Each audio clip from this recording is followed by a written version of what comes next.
Pancasila, era prakemerdekaan, dan era kemerdekaan. Salam NKRI. Hari ini kita akan membahas mengenai Pancasila pada era prakemerdekaan dan pada era kemerdekaan. Pancasila pada era prakemerdekaan. Pada masa kerajaan, istilah Pancasila terdapat dalam buku Nagara Kertagama karangan Prapanca dan buku Sutasoma karangan Empu Tantular. Dalam buku tersebut, istilah Pancasila di samping mempunyai arti berbatu sendi yang 5, juga mempunyai arti pelaksanaan kesusilaan yang 5, atau Pancasila Krama, yang terdiri yaitu 1. Tidak boleh melakukan kekerasan, tidak boleh mencuri, tidak boleh berjiwa dengki, tidak boleh berbohong, dan tidak boleh mabuk minuman keras.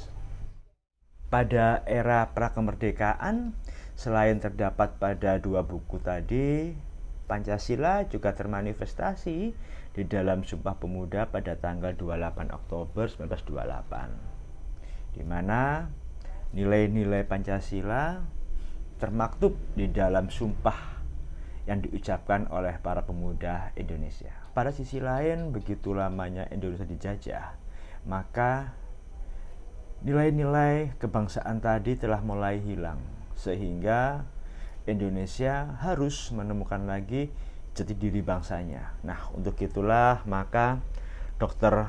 Rajiman, figur negarawan, berpikir keras bagaimana bangsa ini untuk dapat menemukan kembali jati dirinya.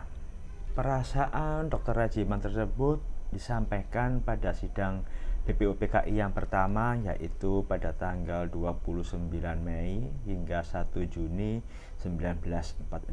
Nah, pada sidang yang pertama ini terdapat 3 event. Yang pertama yaitu pada tanggal 29 Mei 1948, Mr. Muhammad Yamin mengusulkan rumusan dasar negara Indonesia.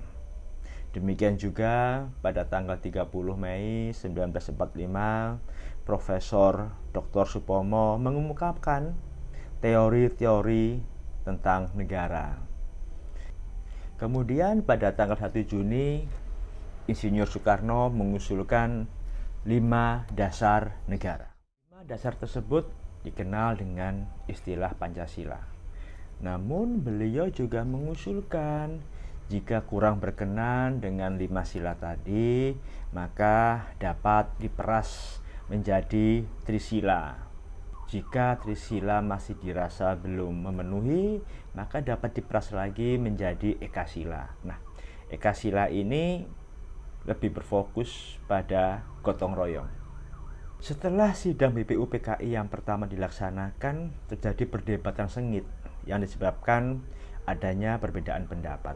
Karena apabila dilihat lebih jauh, pada anggota BPUPKI ini terdiri dari elit nasionalis netral agama, elit nasionalis muslim, dan elit nasionalis Kristen.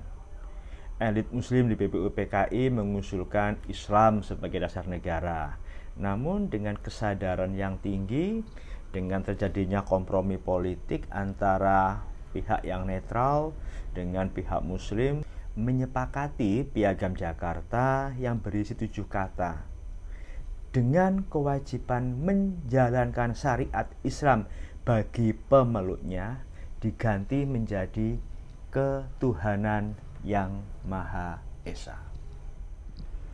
Bagaimana Pancasila setelah masuk pada era kemerdekaan?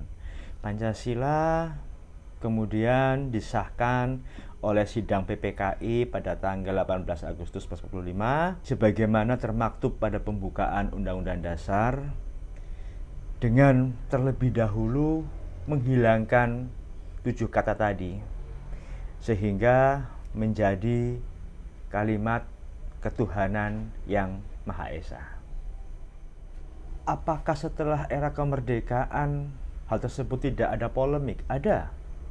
Di awal era tahun 50-an muncul inisiatif dari sejumlah tokoh yang hendak menginterpretasi ulang terhadap Pancasila, yaitu munculnya suatu perbedaan-perbedaan yang termaktub dalam dua kubu, di mana kubu yang pertama yaitu beberapa tokoh yang menempatkan Pancasila lebih dari sekedar kompromi politik atau kontrak sosial. Dengan kata lain, mereka memandang Pancasila tidak hanya kompromi politik, melainkan sebuah filsafat sosial. Nah, bagaimana dengan kubu yang kedua? Kubu yang kedua ini menempatkan Pancasila sebagai kompromi politik. Dalam argumentasinya adalah fakta yang muncul dalam sidang BPUPKI dan PPKI. Pancasila pada saat itu benar-benar merupakan kompromi politik di antara golongan nasionalis agama netral dan nasionalis Islam mengenai dasar negara. Bagaimana Pancasila di era Orde Lama, Orde Baru, dan era Reformasi? Nah, untuk tiga era tadi, maka akan kita lanjutkan pada pertemuan berikutnya. Terima kasih waktunya. Semoga bermanfaat. Salam Indonesia Jaya.